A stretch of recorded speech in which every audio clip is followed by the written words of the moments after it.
Hello friend, कैसे हैं आप सब लोग। Welcome to my channel history learn with Divya ma'am. जैसा कि हम अमेरिकन रिवॉल्यूशन को पढ़ रहे थे और अमेरिकन रिवॉल्यूशन में कल मैंने आपको जो है तत्कालीन कारण बताए थे कि अमेरिका की क्रांति के तत्कालीन कारण क्या थे।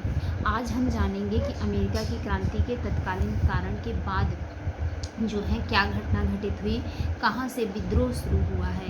अब जब अमेरिका के लोगों के ऊपर अत्यधिक कर लगा दिए गए, स्टाम्प ड्यूटी जो लगाई गई जो कि प्रत्यक्ष कर है, अब इसके विरुद्ध लोगों का जो है गुस्सा फूट पड़ा। और ये सबसे पहले ये गुस्सा कहाँ से फूटा है, तो ये सबसे पहले जो गुस्सा है वो वर्जीनिया से फूटा है, क्योंकि वर्जीनिया में पहला विद्रोह होता है। स्वतंत्रता आंदोलन जो है, पहला विद्रोह स्वतंत्रता आंदोलन का शुरू होता है अमेरिका में।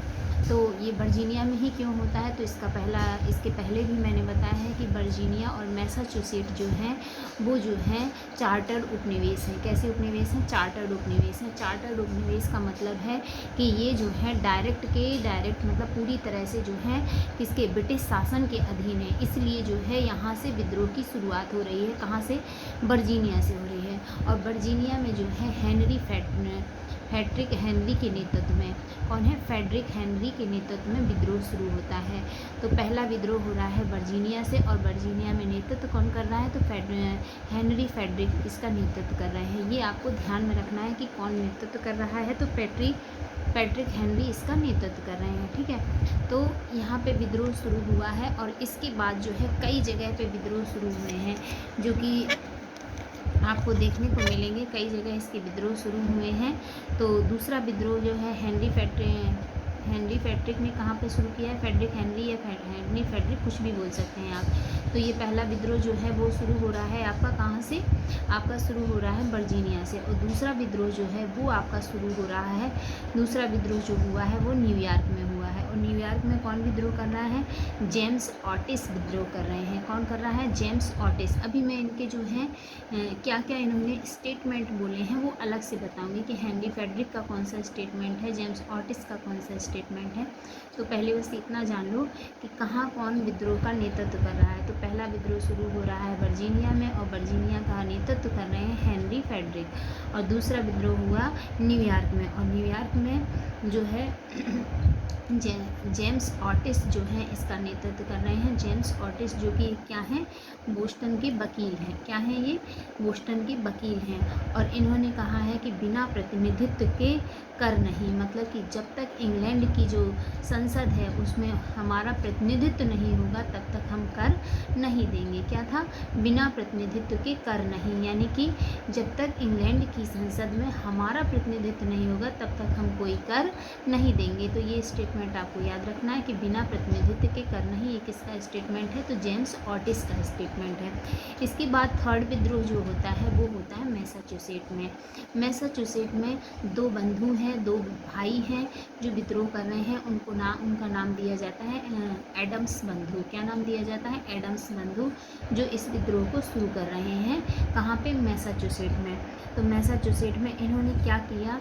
इन्होंने किया कि अखबारों पर जो स्टम्प ड्यूटी का जो स्टम्प लगता था उसके स्थान पर इन्होंने मानव की खोपड़ी और हड्डियों का चित्र बनाया और उसके माध्यम से विरोध किया। स्टम्प ड्यूटी का जो स्टम्प टैक्स का लगाया गया था उसका विद्रोह इन्होंने अखबारों पे जो है मानव की खोपड़ी और हड्डियों का जो चित्र बनाकर इसका विरोध किया। ठीक, तो अब हो गए 4 जगह के विद्रोह। पहला विद्रोह हुआ है वर्जीनिया में, जो कि कौन कर रहा है? हेनरी फेडरिक कर रहे हैं। दूसरा विद्रोह जो है वो हो रहा है आपका न्यूयॉर्क में। कौन कर रहा है? जेम्स ऑटिस कर रहे हैं। तीसरा विद्रोह आपका शुरू हो रहा है मैसाचुसेट में, वो की हो रहा है किसके द्वारा? एडम्स बंधुओं के द्वारा। तो ये 3 विद्रोह शुरू हुए। अब विद्रोह इतना ज़्यादा हो गया इन तीनों राज्यों में कि जो ग्रीनविले जिसने ये नीतियाँ बनाई थी, जो ब्रिटेन का प्रधानमंत्री है, उसको अपने पद से इस्तीफा देना पड़ा। क्या करना पड़ा? इस्तीफा देना पड़ा। अब नया जो प्रधानमंत्री बनता है उसका नाम है रॉकिंघम। क्या नाम है? रॉकिंघम है। रॉकिंघम जो है वो इंग्लैंड के अगले पीएम बनते हैं, और इंग्लैंड के अगले पीएम रॉकिंघम बन जाते हैं। और 1766 में मतलब 1765 में ही बन जाते हैं, ये 1765 में बन जाते हैं। और 1766 में ये जितने भी उसने टैक्स लगाए थे, इन सारे टैक्सों को क्या करते हैं, समाप्त कर देते हैं। जितने भी टैक्स लगाए हैं वो सारे टैक्स क्या कर देता है, समाप्त कर देता है। 1766 में उसने स्टाम्प एक्ट को रद्द कर दिया और अमेरिका पर जो कर लागू करने का अधिकार है, लेकिन एक काम और किया कि सारे टैक्स तो समाप्त कर दिए जो ग्रीन मिले में लगाए थे, लेकिन एक काम किया कि अभी भी टैक्स लगाने का अधिकार किसके पास है, वो ब्रिटिश संसद के पास ही रहेगा। अमेरिका पे जो भी टैक्स लगेंगे वो अमेरिका की प्रतिनिधि सभा नहीं लगाएगी, बल्कि कौन लगाएगा, ब्रिटिश संसद लगाएगी।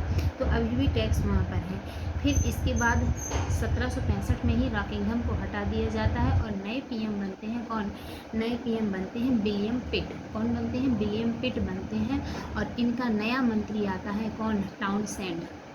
टाउनसेंड आता है और टाउनसेंड जो है, टाउनसेंड ने कई योजनाएं प्रस्तुत की। अब वित्त मंत्री टाउनसेंड बन गया है और उसकी कुछ योजनाएं हैं जो कि अप्रत्यक्ष रूप से कर लगाता है, प्रत्यक्ष की जगह अप्रत्यक्ष रूप से कर लगाना शुरू करता है। तो आज के लिए इतना ही।